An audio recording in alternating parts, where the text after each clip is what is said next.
Hello everyone, so welcome to this new video. I know you have been waiting for so long for this particular video. So इसमें हम strategy के बारे में बात करेंगे और वीडियो को bilingual रखेंगे so that those who speak English can understand in English और जिनको हिंदी समझ में आती है वो हिंदी में समझ सके। तो ये video DU BEd, IPU BEd और अदर बीएड एग्जाम्स सबके लिए इंपॉर्टेंट है। तो अगर आपको वीडियो पसंद आए तो आप इसको सब्सक्राइब कर सकते हो चैनल को, ताकि आप आने वाली सारी वीडियोस देख सको।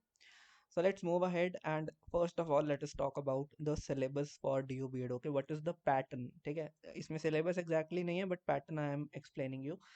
So broadly चार sections होंगे जिसमें कि reasoning, maths, then English and Hindi, जिसमें कि अनसीन पैसेजेस वगैरह होंगे, अभी हम उसके बारे में बात करेंगे आगे। Then subject knowledge, these are the four broad sections which are going to be there. DU BEd में टीचिंग एप्टीट्यूड नहीं पूछा जाता। You will find that there are no questions in the previous year question papers also. आप previous year question paper download कर सकते हो and you can observe them to see how many questions are there. अगर एक आधा पूछा भी गया होगा तो इट डजेंट मैटर, ठीक है। सो DU बीएड का यही सिलेबस है, ब्रॉडली यही पैटर्न है, and there will be 100 questions comprising of 4 mark each. There will be a negative marking and 400 marks का टोटल जो है आपका पेपर बनेगा। इसी के साथ IPU बीएड की भी बात कर लेते हैं, because these are the two most popular exams जिनके लिए आप लोग अपीयर होने वाले हो। Then in IPU you will have 4 sections once again, where you will get questions for English, mental ability and reasoning, general awareness and teaching aptitude. Okay, so इसमें teaching aptitude is an integral part, and इस बार तो online paper हुआ था, तो इस बार का जो question paper है that is available with a lot of people. Earlier what was happening, that paper was offline, so offline में वो क्वेश्चन पेपर घर के लिए नहीं देते थे, सो पीपल वर अनअवेयर कि किस तरह के क्वेश्चन आते हैं। बट इस बार पेपर जो है वो ऑनलाइन था, so online they have release the answer key along with the questions also, so now people are aware like what kind of questions are they asking. Okay, तो यहाँ पर भी 4 मार्क का ही एक क्वेश्चन है और 400 टोटल मार्क्स हैं, और 100 नंबर मतलब 100 टोटल क्वेश्चंस हैं और 400 टोटल मार्क्स हैं, right. So what we are going to do is we are going to understand strategy section by section. Okay, and I'll explain it to you कि DU में और IPU में क्या different है। So सबसे पहले तो let's talk about English. Okay, so English for both, I mean DU and IPU both, and other exams for which you are preparing, say Jamia हो सकता है, IGNU हो सकता है, या CUCET, जो भी exams होते हैं they can be there, right? So English is common to both DU and IPU, so we are going to study them in an integrated way, ताकि हम English इस तरह से पढ़ें कि DU के लिए भी कवर हो जाए, IPU के लिए भी कवर हो जाए, right? So separately करने की ज़रूरत नहीं पड़ेगी। So let's see like what are the things which we are going to cover. So English is one of the scoring sections in both the exams. Please understand this, because English is something which you have been studying since last 12 years of your school life. Then you did your graduation, and that too in English medium. So what they are going to test you on is that they will simply check your understanding, right. कुछ बहुत ज़्यादा deep grammar नहीं पूछेंगे, but yes थोड़ी बहुत grammar आपको पता होनी चाहिए और थोड़ी बहुत वोकैब आपकी स्ट्रांग होनी चाहिए। So general comprehension based questions will be asked. ऊपर एक पैसेज दिया होगा, नीचे क्वेश्चंस होंगे, and you will have to find the answers. Then these are the passages जहाँ पर आपकी थोड़ी सी ग्रामर टेस्ट होगी, एंड जहाँ पर वोकैबलरी टेस्ट होगी, और बेसिक अंडरस्टैंडिंग कि आप कैसे कॉम्प्रिहेंड करते हो चीज़ों को, right. So for this particular question portion you just need to practise some vocabulary, some kind of passages, unseen passages, किसी भी बुक से सॉल्व कर सकते हो। मोस्ट प्रोबेबली आप BBC ले लेना, राइट, जो 9th और 10th क्लास में हम लोग लिया करते थे, BBC if you remember. And BBC ना मिले तो एनी अनसीन पैसेज का जो भी आपके पास बुक हो दैट विल वर्क, जैसे JPH आती है, टुगेदर आती है, any book will work which has unseen passages in that. Okay, so यही है। और वोकेबलरी के लिए you can read newspaper daily, which most of you are doing, I hope.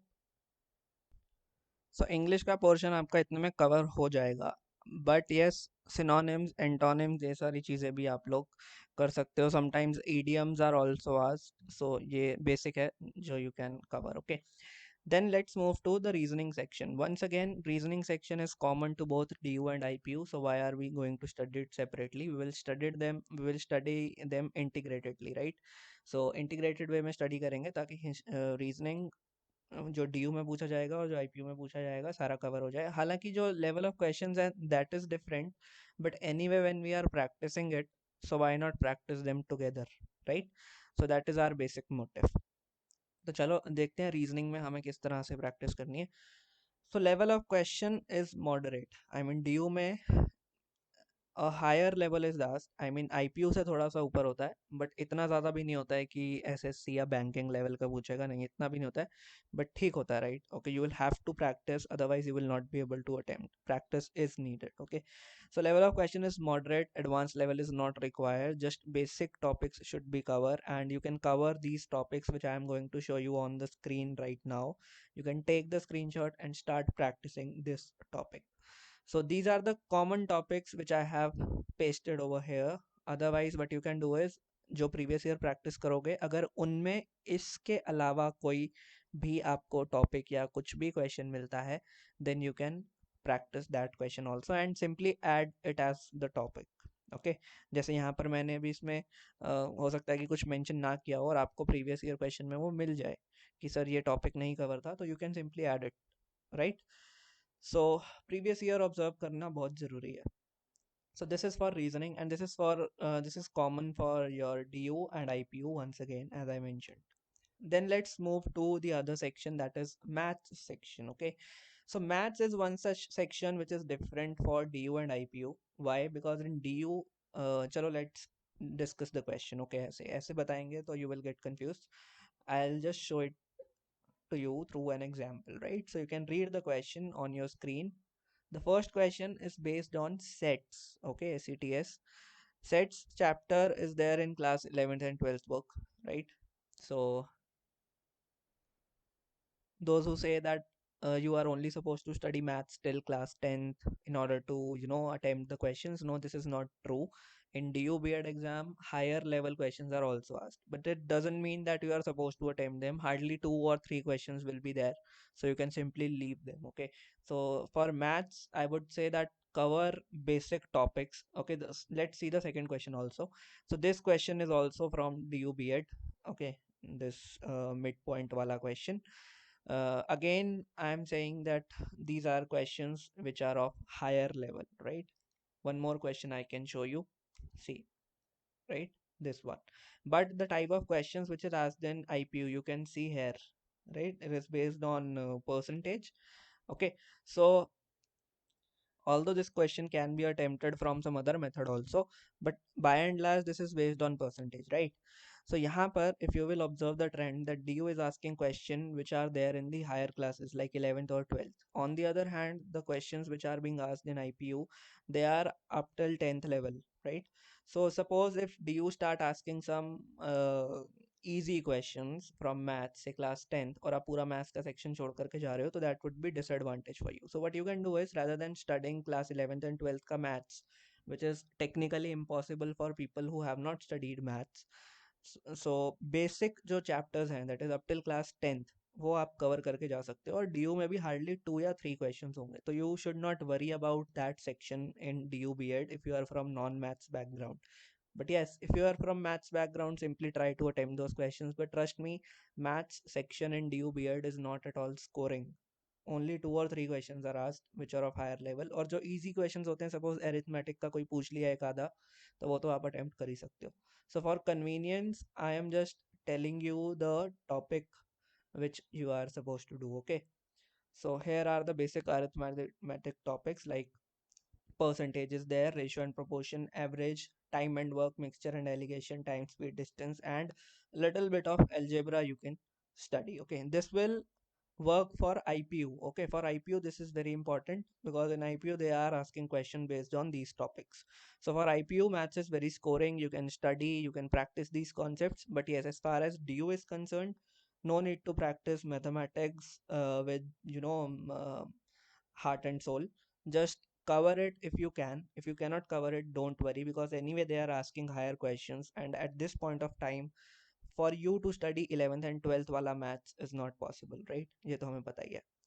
चलो, so now let's talk about maths. I hope clear हो गया सबको. For IPU you are supposed to cover these topics. For DU B.Ed also you can cover these topics in case they ask some question based on arithmetic. और जहाँ तक higher classes maths का concern है, that we are not supposed to do. Okay, क्योंकि ये scoring नहीं है और हमारा फालतू में टाइम कंज्यूम करेगा.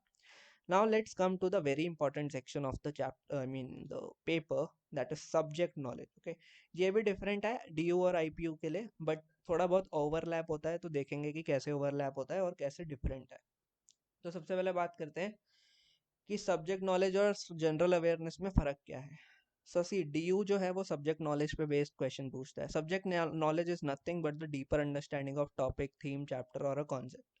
It is analytical and not based on memorization completely. हालांकि थोड़ी सी मेमोराइजेशन चाहिए होती है but not completely.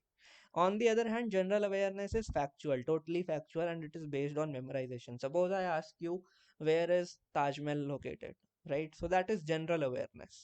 But if I have to ask you some questions based on subject knowledge, तो question कैसा होगा? Question ऐसा होगा. Imagine you were a non-Jewish German woman in the first half of 20th century. Which of the following statement could have been a reality in your life? Then they have given you three options followed by the set of answers which are correct and which are incorrect. ठीक है, तो पहले आपको एक statement दिया है, उसके बाद सबसे पहले एक थीम दिया हुआ है, right. This is theme which is given. Then it is followed by three statements जो कि इस थीम के कॉन्टेक्स्ट में ही है. फिर आपसे ये पूछा गया है कि इन तीन स्टेटमेंट्स में से क्या सही है और क्या गलत है. So this is subject knowledge. They are asking you something deeper in nature which involves subject knowledge. अगर आपने चैप्टर पढ़ा है एनसीईआरटी से, so you will be able to answer. तभी आपको जर्मन वुमेन की कंडीशंस का पता होगा, right.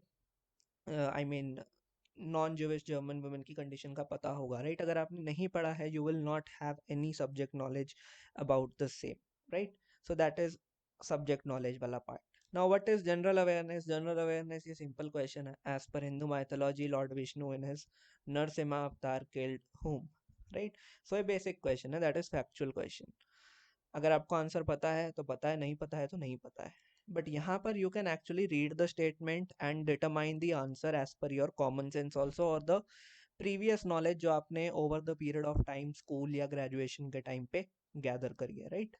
So that is the main difference. So before we move ahead and discuss the strategy for subject knowledge, just an important update that we are going to conduct a scholarship test. So top 3 winners will get a free test series, okay, and no registration fee is there for the scholarship test. What you are supposed to do is simply go to Instagram, follow our channel called as Subjects at Ease, and there is a Google form which is in the description of the video. So just fill that Google form. That's it, you are ready for the scholarship test. We are going to conduct it on 16th of April. तो जिनने preparation शुरू कर दी है, they can register for this test, right. And अगर आप top 3 में आते हो तो we will give you free test series, right. And that would be based on completely DU pattern, क्योंकि DU बेस्ड पैटर्न की टेस्ट सीरीज बहुत कम मिलती है मार्केट में.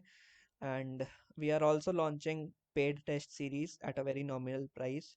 और ये कुछ टेस्टिमोनियल्स हैं जो हमने लास्ट ईयर ट्राई किया था टेस्ट सीरीज क्रिएट करने का, और फिर हमने उसको स्टूडेंट्स तक पहुंचाया. So they bought our test series, और ये उनके कुछ रिव्यूज़ हैं which is there on your screen, you can see. It really helped children, right. And one more thing, you can join our Telegram channel. Link दोनों का description में, group का भी और चैनल का भी. ग्रुप पे हम लोग डाउट्स और क्वायरीज डिस्कस कर सकते हैं. चैनल पे जितने भी इंपॉर्टेंट अपडेट्स हैं वो आपको मिल जाएंगे, राइट. तो चैनल पे important updates, queries, important materials, free quizzes और करंट अफेयर्स, ये सब आपको मिल जाएगा. चलो, now let's talk about subject knowledge.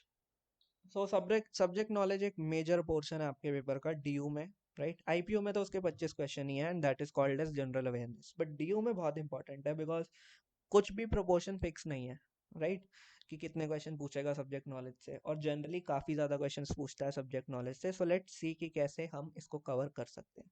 तो सब्जेक्ट नॉलेज का मतलब है जो भी आपने सब्जेक्ट सब टिल क्लास 10th पढ़े हैं ना, जैसे geography, history, economics, political science, तो ये सब आपसे पूछा जा सकता है, राइट. इन्हीं से बेस्ड क्वेश्चंस आएंगे. सो आप क्लास 6 से लेकर के 10th तक की जो एनसीईआरटी है वो आपको बेसिकली कवर करनी पड़ेगी. तो एक एक करके बात करते हैं. Suppose we talk about geography. So geography में you are suppose to cover class 6 से लेकर के 10th तक की एनसीईआरटी, और कुछ कॉन्सेप्ट्स हैं जो क्लास 11th से भी हमें करने हैं, राइट. जैसे जियोमॉर्फोलॉजी हम कर सकते हैं, ओशियानोग्राफी हम कर सकते हैं, और अदर टॉपिक्स हैं which I will post on Telegram. So you can join our group. Then history में भी सेम चीज़ फॉलो करनी है, 6 to 10 तक एनसीईआरटी, और क्लास 11th और 12th की ओल्ड एनसीईआरटी हमें एक बार देखना पड़ेगा, कुछ कुछ बेसिक कॉन्सेप्ट, नॉट पूरी NCERT, just basic concept, because पूरी एनसीईआरटी करना है at this point of time in a short span तो पॉसिबल ही नहीं है, राइट।